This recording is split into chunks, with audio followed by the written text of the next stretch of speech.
Vamos à palavra de Deus. Vamos à palavra de Deus. Lucas, no capítulo 22. Deixa a sua Bíblia aberta aí. Lucas, capítulo 22. Tá bom. Ela não está lá. Então tá bom. Tá ótimo. Eu vou começar falando hoje. Talvez eu não termine hoje, eu não quero ir muito longe hoje, porque eu quero que você pense um pouquinho. Eu quero dar só um início aqui, depois a gente pode continuar nesse assunto. Mas eu queria tratar de um assunto que, na verdade, é para encorajar e como vencer algumas coisas. Porque todos nós sabemos, e eu sempre cito aqui, que nós estamos vivendo em tempos difíceis. Esses tempos, eles nos levam, às vezes, ao desencorajamento. Eles nos levam a ficar meio cá, meio lá, a pensar algumas coisas. O inimigo, ele não para de tentar, irmãos. Ele lança seta o tempo todo. E, às vezes, os crentes confundem tentação com pecado. Existe uma diferença muito grande entre tentação e pecado. Você pode ser tentado o dia inteiro e não pecar. E você pode não ser tentado o tempo todo e pecar, né? Mas o diabo, ele não para. E conversando com os irmãos, eu vejo comentários, eu ouço coisas, e eu fico preocupado. E já há um tempo que eu venho estudando uma palavra aqui em Lucas 22, eu quero usar só um versículo, irmãos, de Lucas 22, para a gente conversar um pouquinho. Isso vai ser uma conversa, mas eu quero te encorajar um pouquinho. Lucas 22:3 diz assim: Entrou, porém, Satanás em Judas, que tinha por sobrenome Iscariotes, o qual era do número dos 12. Só esse versículo falou bastante comigo, porque esse versículo deixa claro que Judas, eu até citei em um dos dias de culto de oração esse versículo, mas Judas era um dos 12.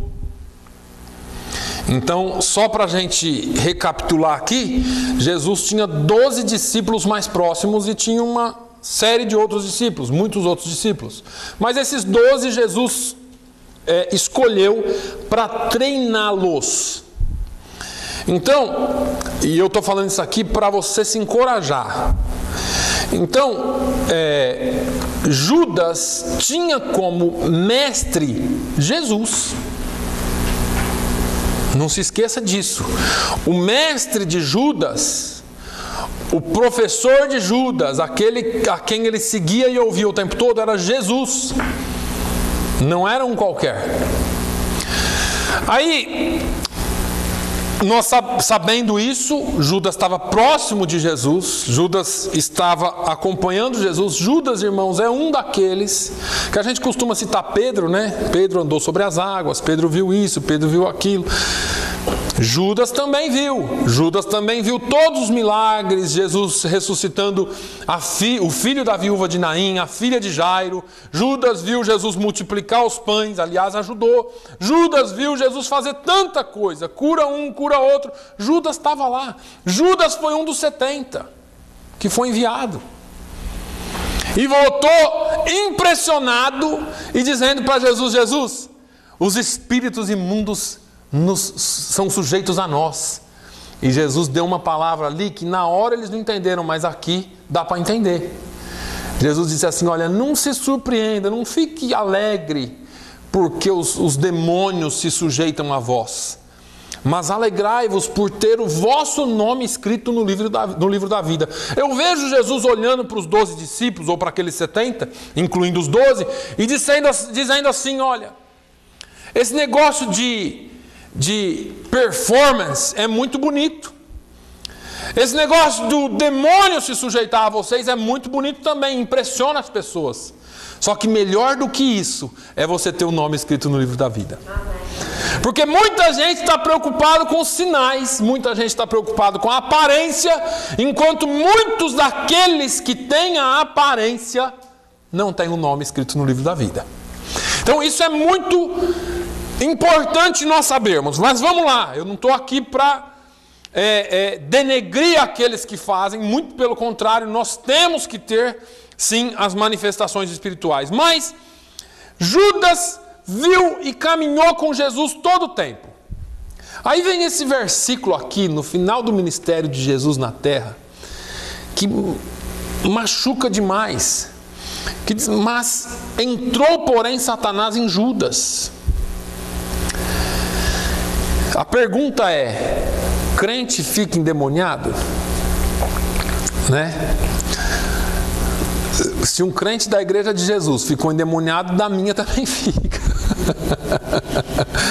Isso é certo? Então não tenha dúvida disso. Agora, o que mais me chama a atenção, e é disso que eu quero falar aqui, é que Jesus se deparou na sua caminhada aqui na terra com diversos endemoniados, possessos, mais do que a Bíblia diz, com certeza. Inclusive, algumas das doenças que Jesus curou não eram doenças comuns do corpo, eram demônios. A Bíblia é muito clara: tinha mulher que tinha um demônio que fazia ela andar arqueada a vida toda, tinha outro que era lunático, na verdade era um demônio, tinha outro que não falava. A Bíblia diz que Jesus expulsou o espírito mudo e surdo, e a pessoa voltou a falar e ouvir. Então, Jesus teve mais encontros com demônios aqui na terra, com pessoas possessas, do que a Bíblia diz. Até porque João diz que precisaria de muitos livros, né, para colocar todos os milagres de Jesus. Porém, esse tipo de possessão que Jesus encontrou durante o seu ministério e que nós encontramos durante o nosso ministério, vem a pessoa, torce, fala grosso, se é mulher fala com voz de homem, se é homem fala com voz de mulher, e aí em algumas igrejas o pastor traz aqui para cima, faz aquele show, né? Pergunta de onde vem, para onde vai, o que quer fazer com a vida dela. Não precisa de nada disso, a Bíblia já diz, né? O bicho veio para matar, roubar e destruir. Mas vale o show, né? Afinal de contas, muita gente está pagando o ingresso para assistir o show. Então vale o show. Mas esse demônio que pega o fulano lá fora e traz para a igreja, não me assusta. Até porque ele trabalha mais do que muito crente. Porque ele traz um incrédulo para a igreja, manifesta, Jesus liberta e a pessoa é salva. Então ele está trazendo gente para a igreja. Tem crente que não traz um para a igreja, né? Esse demônio não me preocupa. O demônio que me preocupa é esse que entrou em Judas. Porque a Bíblia diz assim, olha: entrou, porém, Satanás em Judas, que tinha por sobrenome Iscariotes, o qual era do número dos 12, e foi e falou com os principais dos sacerdotes e com os capitães de como lhe entregaria. Até aí. O Judas, ou o demônio, ou Satanás que entrou em Judas, não é esse que torce, não é esse que perde a razão, não é esse que fala grosso ou fino, não é esse que se entorta todo para estar amarrado em nome de Jesus, não é esse. Esse demônio que entrou em Judas é diferente. Jesus disse assim, olha: por se multiplicar a iniquidade, o amor de muitos se esfriará no fim dos tempos. Quando eu vejo Judas e vejo essa palavra de Jesus falando que o amor de muitos se esfriaria no final dos tempos, eu fico pensando se esse demônio, se Satanás não tem entrado no coração de muitos por causa da iniquidade. E eu quero falar um pouquinho sobre os resultados de uma pessoa que está possessa como Judas estava. Essa pessoa, ela não torce, como eu disse, ela não baba, ela não espuma, ela não fala grosso, ela não fala fino, ela permanece igualzinho. E senta na mesa com Jesus para cear. E mete a mão no prato com Jesus para comer. Mas sai dali e vai trair Jesus. Como crentes, nós precisamos ficar atentos. Porque o primeiro sinal que uma pessoa tem quando está se afastando, não de corpo, mas de espírito, é a falta de interesse pela palavra de Deus. Eu poderia falar aqui muito sobre Judas. Existem estudos sobre Judas. Quando você lê a biografia ou alguma coisa da vida de Judas à luz da psicologia, você fica impressionado. Dos 12 discípulos, só tinham 2 discípulos estudados, Mateus e Judas. Judas Iscariotes não é o sobrenome dele, é da região que ele vinha. A região de Iscariotes, ou de Iscariote, é uma região onde as mentes mais brilhantes da época estavam. Judas não era um doido, Judas era da mesma região que Barrabás, que também era de Iscariote. Existe um estudo sobre isso. Barrabás não é aquele cara desdentado, babando, bravo, que nem o Mel Gibson mostrou no seu filme. Barrabás, ele só estava ali para ser condenado à morte porque ele era um traidor de Roma. Roma não condenava, não agia se não fosse um traidor. Crimes comuns eram tratados pelos judeus. Crimes de traição a Roma eram levados para o César ou para o governador. E aí, Judas era esse cara brilhante. Quando Jesus veio, Judas se apaixonou por Jesus, porque Judas era um revolucionário. Ele odiava Roma. Ele não queria o domínio de Roma. E quando Jesus veio, o que ele pensou? Está aí o cara que vai libertar a gente de Roma. Ele não entendeu que o reino de Deus não era dessa terra. Todo o ministério, toda a palavra que Jesus falou, começou a ser colocada em dúvida por Judas quando Jesus falou assim: olha, eu preciso, é mister que eu padeça, é mister que eu morra, é necessário que eu morra. Judas começou a olhar e falou assim: esse cara está pulando fora. Ele chegou como um grande revolucionário, ele chegou para libertar, ele disse que ia libertar, ele disse que veio trazer a liberdade, ele fala bonito, ele arrebanha multidões, ele é capaz de fazer coisas que ninguém fez, mas ele está pulando fora. Judas começou a se decepcionar com Jesus, porque ele começou a trabalhar muito com a razão. Eu não estou dizendo que o Evangelho não tenha razão. Tem, mas o reino de Deus não se encaixa no reino do homem. E tem coisas no reino de Deus que não se encaixam com a nossa razão. Jesus estava falando de um reino espiritual. E Judas estava pensando em Roma, Israel livre. Judas começou a ver tudo aquilo. A razão dele pegou ele, porque ele era muito inteligente. E geralmente, aquilo que nós somos bons nos pega. Abraão é conhecido como o pai da fé. Onde foi que ele errou? Na falta de fé. Certo? Ele não esperou o trabalhar de Deus. Judas era muito inteligente. Onde foi que ele foi pego? Na inteligência. E aí, ele começou a pensar muito. Irmão, deixa eu falar uma coisa para você. O Evangelho ele tem que ser raciocinado. A palavra de Deus tem que entrar aqui, mas ela tem que descer para cá. Você sabe por quê? Porque se você for preto no branco, você faz o que a Bíblia diz para você não fazer. Você trava a ação do Espírito Santo. Porque as coisas de Deus muitas vezes não são explicáveis. Porque as coisas de Deus muitas vezes a sua razão não vai alcançar. E aí a gente fica tentando explicar uma coisa aqui, e quando você não consegue explicar, você fala: eu não acredito. Deixa eu te dizer uma coisa. Deus está acima da sua mente, Deus está acima da explicação humana, Deus está acima da medicina, Deus está acima da ciência. Ele é o criador de todas as coisas. Ele criou a ciência, Ele criou as leis da gravidade, Ele criou as leis da biologia, Ele criou tudo. Ele sabe o que faz. Agora, Judas então começa a raciocinar demais.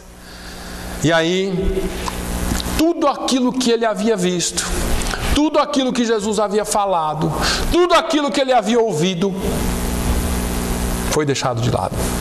Ele perdeu interesse pela palavra de Deus. Muita gente já perdeu interesse por isso aqui. Eu creio que aí tem alguma coisa que pode ser certo, mas tem muita gente assim. Eu creio que contém a palavra de Deus, mas não é a palavra de Deus na sua totalidade. Eu creio nisso, eu creio naquilo, e você começa a escolher o que crê da palavra de Deus. Você começa a escolher o que pegar da palavra de Deus. Deus está te chamando de volta, porque Ele não quer que você caia na armadilha de Satanás, que nem Judas caiu.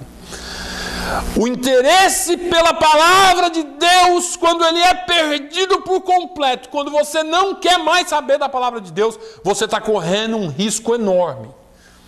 Porque o diabo não para de bombardear a sua mente um minuto na televisão, no rádio, onde quer que você esteja, na internet, todo o tempo a sua mente é bombardeada por Satanás. E se você não tiver a sua mente, o seu foco na palavra de Deus, Josué 1, o que Deus disse para Josué? Tem de bom ânimo, esforça-te, mas não se aparte da tua boca o livro desta lei. Medita nele dia e noite. Aí vai lá Davi no Salmo 1 falando, ou o salmista no Salmo 1 falando, olha, bem-aventurado é o varão que medita na tua palavra dia e noite. Vem o salmista de novo, Davi falando, escondi a tua palavra no meu coração para não pecar contra ti. Aí ele vem e fala, luz, a tua palavra é lâmpada para os meus pés e luz para os meus caminhos. Aí vem Paulo falando que, ou melhor, o escritor aos Hebreus falando que a palavra de Deus é mais penetrante do que espada alguma de 2 gumes. Irmãos, nós não podemos fazer nada sem a palavra de Deus. Não perca o interesse pela palavra de Deus. Coma esta palavra, medite nessa palavra, que ela seja o seu guia, que ela seja os seus limites, os seus parâmetros, que tudo que você fizer seja pela palavra de Deus. A palavra de Deus tem que ser os nossos parâmetros. Eu posso fazer isso. O que a palavra de Deus diz? Não ande por ditado popular, não viva por coisas que os homens dizem. Ah, pastor, a voz do povo é a voz de Deus. Não é. É totalmente o contrário. A voz do povo não é a voz de Deus, a palavra de Deus é a voz de Deus. Amém. Pastor, está todo mundo fazendo, mas você não tem que estar fazendo. Porque a Bíblia tem que ser o seu guia. Judas perdeu o interesse pela palavra. O que Jesus havia dito parece que passou uma borracha na cabeça dele. Está cheio de crente vivendo. Parece que a borracha passa, aquilo que foi falado se esquece, não se lembra. Não dá mais o devido valor à palavra de Deus. Segundo lugar, que Judas, quando Satanás entrou no coração dele, além dele perder o interesse pela palavra de Deus, ele se afastou. Ele se afastou. Irmãos, crente desigrejado, crente andando sozinho, crente pensando que é crente porque assiste cultos de internet, porque lê a Bíblia. Não, deixa eu te dizer uma coisa. Tudo que nós fazemos, se você se lembra, algumas semanas atrás eu falei sobre ser cheio do Espírito Santo. Quem é cheio do Espírito Santo, ser cheio do Espírito Santo acontece tudo no contexto de comunidade. Quando Paulo fala assim, não vos embriagueis com vinho, mas enchei-vos do Espírito Santo, ele dá depois uma lista do que nós fazemos em comunidade. Não dá para ser cheio do Espírito Santo sozinho, até porque, deixa eu te dizer uma coisa, não tem lógica. Para que você vai ser cheio do Espírito Santo? Se você não pode compartilhar com seus irmãos. Se você não está inserido num corpo onde você pode abençoar os outros. Para quê? Ah, pastor, eu sou cheio do Espírito Santo porque eu quero ser cheio do Espírito Santo. Mas não tem lógica, porque bênção de Deus se traduz quando você abençoa. Talvez um dia a gente vai parar para falar um pouco sobre isso aqui. Por que você acha que Jesus disse, dai e ser-vos-á dado? Por que você acha que Paulo fala aos coríntios para eles irem e contribuir? Eu estou falando aqui só da questão financeira, a gente poderia falar em todas as áreas aqui. A bênção só é bênção na sua vida quando você é meio. Escuta, você não é o fim, você é canal. Não pense que as bênçãos de Deus vão chegar e ficar estocada no seu celeiro. Deus não vai te abençoar para ficar estocado no seu celeiro. Quando todos nós entendermos que bênção, está cheio de crente pentecostal, eu quero ser um canal de bênção, pastor. Mas na hora que a bênção chega, ele fecha a porta de saída. Não é mais canal, entupiu uma boca do cano. Só entra, não sai. Irmãos, nós somos canais de bênção. Se Deus te abençoa e você não abençoa o próximo, você não é canal. Aí Deus fecha a torneira. Deus fecha a torneira, porque você é o fim de todas as coisas. E deixa eu te dizer, você não é o fim. Se você não for o meio, se você não for alguém facilitador da bênção de Deus para outros, você não serve. Porque o serviço, o amor a Deus é o servir o próximo. Jesus disse, o mundo vos conhecereis quando vos amardes uns aos outros. É pelo amor que você tem pelo seu irmão que o mundo te conhece como discípulo de Jesus. As pessoas não importam de que igreja que você é. As pessoas não querem saber nem se você lê a Bíblia ou não. As pessoas olham você. E aí, muitos crentes se isolam. O que tem de crente dodói, irmão, se isolando? E caindo na armadilha de Satanás do coitadismo. Porque isso é uma armadilha terrível. É uma armadilha. Eu não estou aqui considerando alguns problemas de saúde. A Bíblia diz que a esperança demorada enfraquece, né? Quando você espera numa coisa muito tempo e não acontece, parece que você vai desanimando. É que você precisa rever as suas expectativas. Você precisa rever as suas expectativas. Um dia desse eu estava orando a Deus, irmãos. E eu ainda não vou expor isso agora, mas no determinado tempo eu vou expor. E eu estava falando com Deus sobre uma determinada coisa que estava acontecendo comigo. E Deus falou assim, é porque eu ainda preciso trabalhar numa área sua. Essa área que ainda precisa mudar um pouquinho. Quando mudar, as coisas melhoram. E não é nada pessoal meu. Eu estava falando com relação à obra de Deus. Tem coisas que acontecem que a gente não entende, mas Deus está trabalhando. Aí as pessoas elas caem na armadilha de Satanás de entrar no coitadismo, numa depressão que não é doença, que ela causou, ela provocou em si mesmo. Ela começa a pensar, mas por que para mim nada dá certo? Por que para mim isso? Por que para mim... E aí tudo entra no seu próprio egoísmo, no seu egocentrismo, porque é eu, porque ela pensa que ela é o fim das coisas.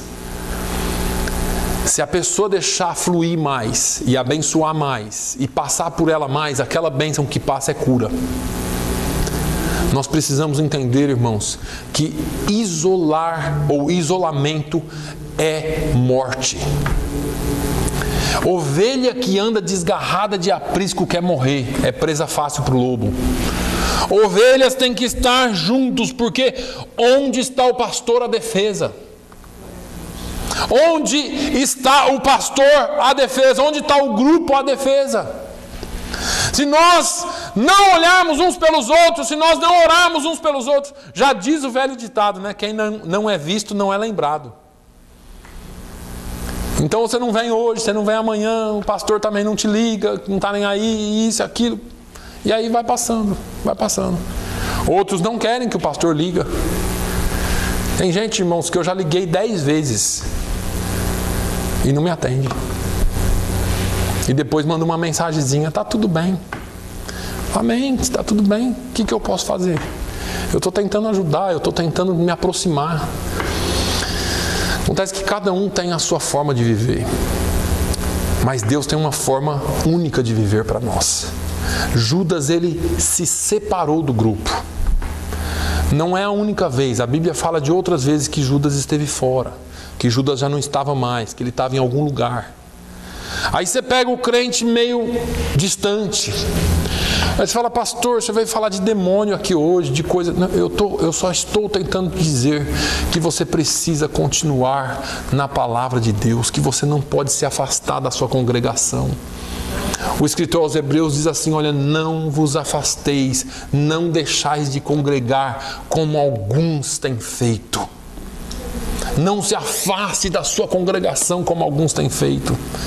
Irmãos, crente que se afasta da congregação está correndo um risco de perder a vida espiritual, de morrer espiritualmente. A primeira coisa, os primeiros sinais que vêm com esse tipo de coisa. E por que, pastor, então você está falando que eu estou endemoniado? Não, eu estou dizendo isso para que você não fique a tal ponto frio na presença de Deus, que nada do que Deus fala é para você, é tudo para o outro. Ah, mas a irmã Lúcia tinha que ouvir isso. Ei, o irmão Antônio tinha que ouvir aquilo. Se ele estivesse na igreja aquele dia, não, é você mesmo. Quando Deus traz a palavra é para quem está aqui, não é para quem não está aqui. O Senhor sabe, Ele te trouxe aqui para ouvir isso. Irmãos, se você tem no pensamento, se passou longe, lá no fundo da sua mente, assim, eita, alguma coisa já está acontecendo. E o Senhor te trouxe aqui hoje para te dizer assim, olha, levante-se,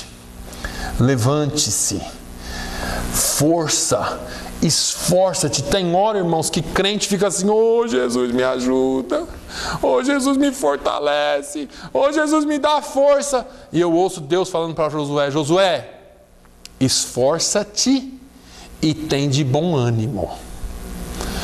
Eu ouço o salmista, Deus usando o salmista, e eu não me lembro do salmo, mas fala assim, olha, anima-te e Ele fortalecerá. E Ele te fortalecerá. Crente desanimado, pensando em parar, pensando em desistir, Deus não usa ninguém desanimado. Deus quer que você se anime. Fala assim, Senhor, eu estou mesmo desanimado, eu estou mesmo fraco, eu estou mesmo precisando de uma injeção de ânimo, mas Jesus, eu quero me colocar à disposição. Faz em mim um renovo, faz em mim algo novo. Aí Deus vai falar, opa, eu encontrei vontade, aí vou animar esse sujeito. Vou enchê-lo de novo, vou dar uma injeção de ânimo nele. Porque a gente vem para a igreja domingo, quarta e nos outros dias. O que é que nós estamos fazendo para Jesus? Judas saiu, se afastou do grupo. E aí, ele foi fazer o quê? Ele foi lá nos principais dos sacerdotes fazer negócio de Jesus. Não fazer negócio com Jesus, porque nós temos que fazer negócio com Jesus. Nos nossos negócios, Jesus tem que estar dentro. Quando você estiver fazendo o seu negócio, pense que Jesus está com você. Pense que Jesus está ali, Ele vai abrir portas. Agora, fazer negócio de Jesus, não. Judas foi fazer negócio de Jesus. A mercadoria dele era Jesus. Rapaz, estou com um negócio bom para vocês. O que foi? Vixe, estou com um negócio, ó, tinindo. O que é?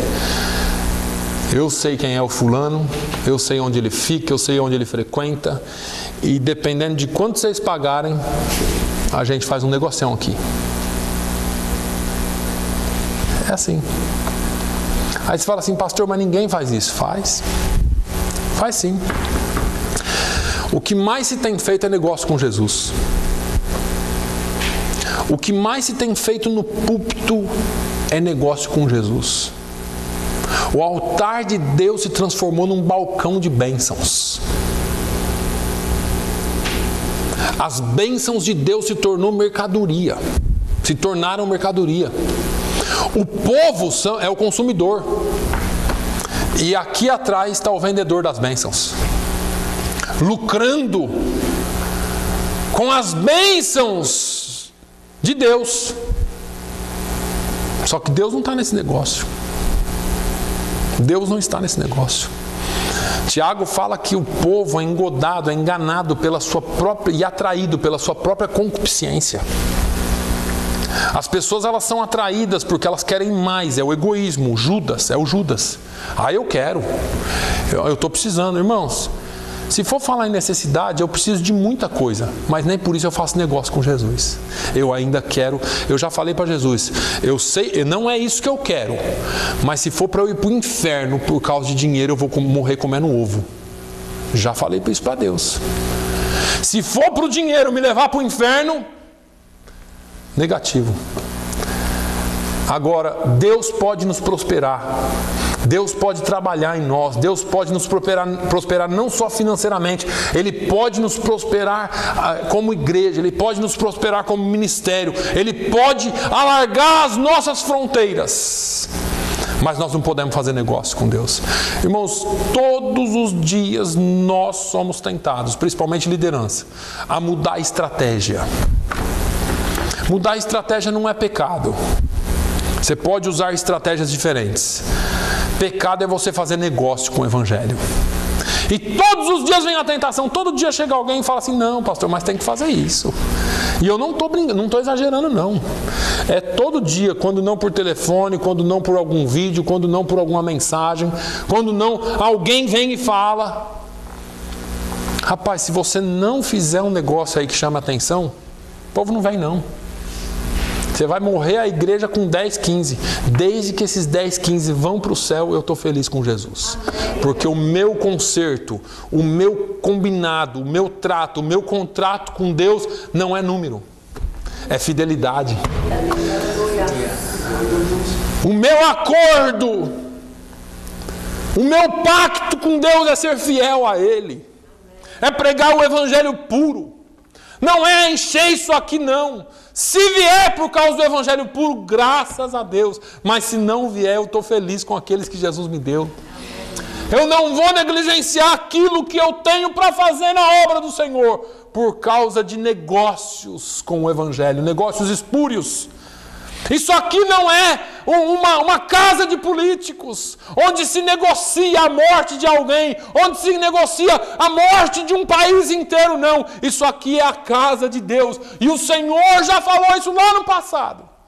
Vocês têm transformado a minha casa num covil de lobos, enquanto o Senhor disse que a minha casa será chamada casa de oração.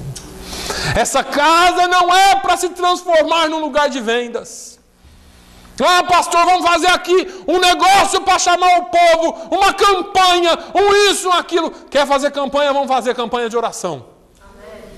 Vai continuar só vocês, tá? Porque campanha de oração os outros não vão vir. É um ou outro que vai. As pessoas querem facilidades. Judas queria facilidade. Judas foi negociar porque a facilidade que ele queria não veio. As pessoas querem as coisas fáceis. Eu vou na determinada coisa ou no determinado lugar porque ali vai ter a oração tal, vai ter, não sei, o bispo, o apóstolo, o pastor, que é mais poderoso do que a palavra de Deus.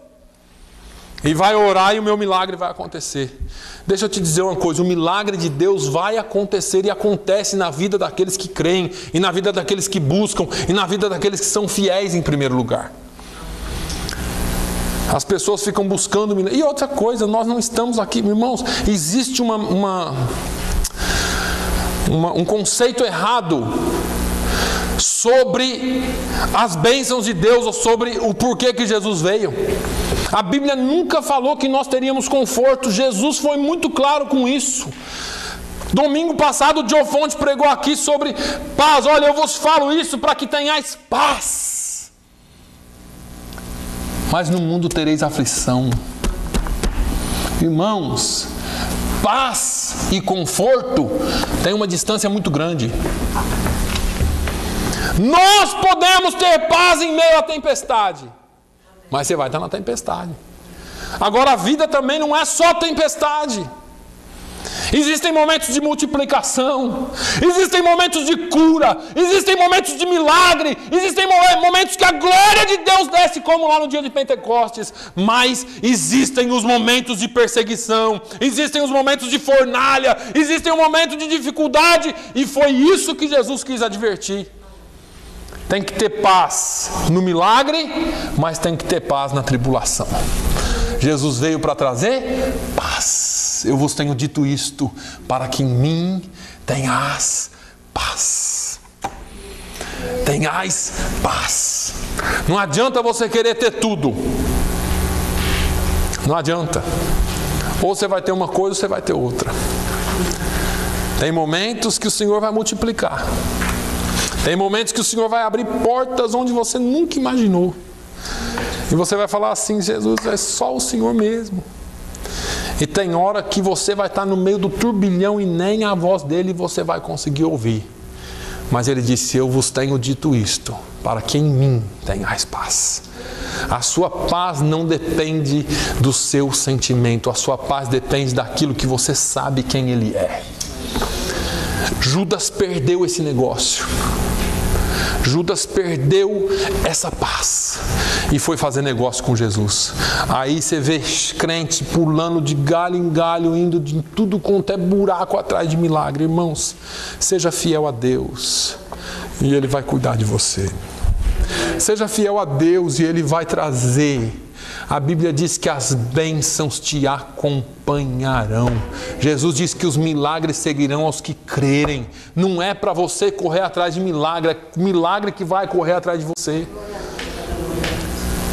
Não é para ficar correndo atrás de bênção, é para você andar com o Senhor da bênção.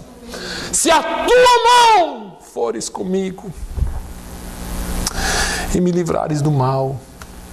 Irmãos, o Senhor vai estar com você em todos os momentos da sua vida, mas não saia da presença dEle. Judas se afastou dEle, Judas ignorou a palavra deles, Judas foi fazer negócio com ele ou dele. Não faça isso. Que a palavra de Deus abunde ricamente em vossos corações. É o apóstolo Paulo falando, não sou eu não. Que a palavra de Deus abunde ricamente em vossos corações. Que você e ele ande assim, ó. Senhor, se a tua presença não for conosco, não me faça subir daqui. Essa é a palavra de Deus. Moisés falando: Senhor, Moisés, eu vou mandar um anjo, o povo está muito rebelde. Não, Jesus. Anjo é demonstração, mas a presença dele é a presença dele. Eu estou vendo um anjo aqui com a bandeja distribuindo. Não. Eu quero a presença do Mestre, eu quero a presença de Jesus aqui.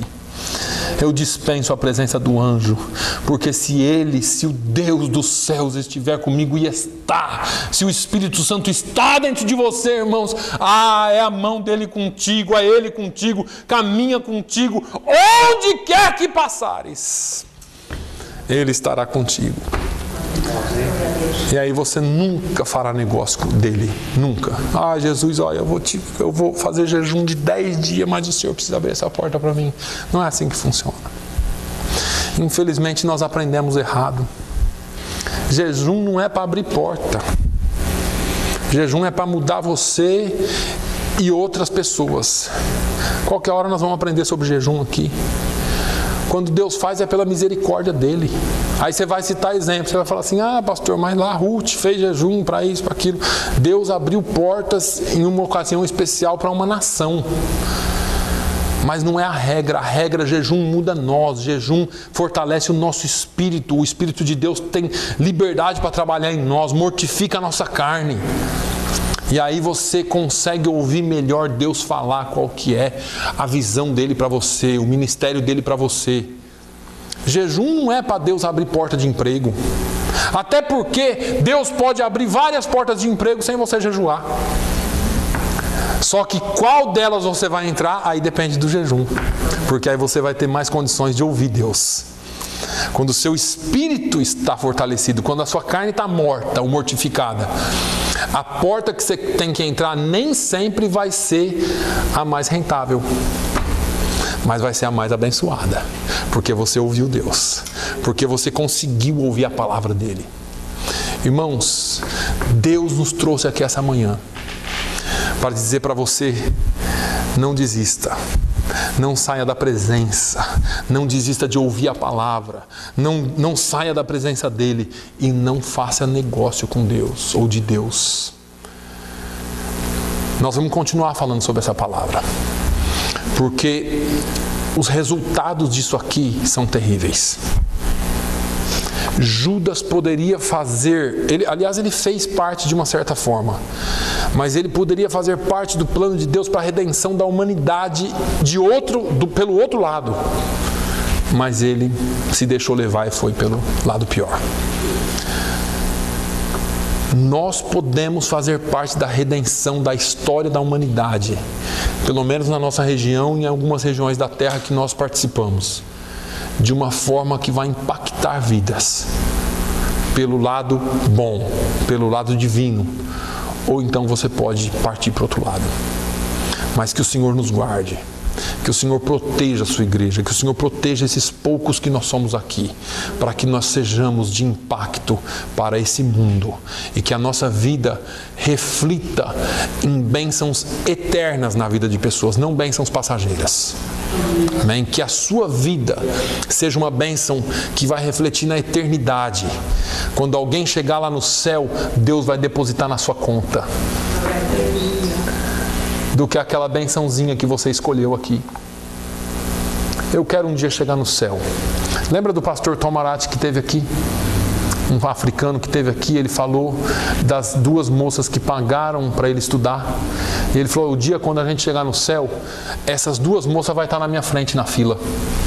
Ele fazendo uma coisa da mente, né? Porque não é assim, a gente não sabe como vai ser. E elas vão falar assim: mas Deus, nós só trabalhamos, nós não ganhamos ninguém para Jesus. Eu falei: não, você investiu nele e ele ganhou tudo aquela fila lá para Jesus. Às vezes, uma vida que você influencia vai trazer um impacto enorme para o reino dos céus. E você não vai ficar sabendo. Lá no céu, você vai ficar sabendo. E eu prefiro assim. Eu prefiro que sejam 12, 13, 14, 15. Não tem problema. Mas que a sua vida seja de impacto eterno na vida de alguém. E que esse alguém tenha impacto eterno na vida de alguém. E que o nome de Jesus Cristo seja glorificado. Amém? Fique de pé, por favor. Pai, mais uma vez nós te louvamos, nós te agradecemos, nós te exaltamos. Tu és digno de receber toda a glória e toda a honra. Senhor, nesta manhã nós queremos te honrar porque o Senhor é fiel, porque o Senhor é bom e a sua benignidade dura para sempre. Pai, no nome de Jesus eu oro, Senhor, por essas famílias que não puderam estar aqui. Eu oro para que elas venham e eu oro para que mais vidas sejam salvas. Nós não estamos procurando por transferências, nós não estamos procurando por pessoas somente que venham de outros lugares, mas nós estamos querendo vidas salvas, Senhor. Nós estamos orando por salvação de almas. Senhor, continue salvando, continue libertando, faça o milagre maior, que é o milagre da salvação. Use as nossas vidas, nós queremos estar em Tuas mãos para sermos usados por Ti. Pai, que essa semana seja uma semana abençoada e que Teu nome seja glorificado em nossas vidas. É o que eu te peço no nome de Jesus. Amém. Que o amor de Deus, a graça do nosso Senhor e Salvador Jesus Cristo, a comunhão e as consolações do Espírito Santo seja sobre todo o povo de Deus hoje e sempre. Todos digam amém. Amém.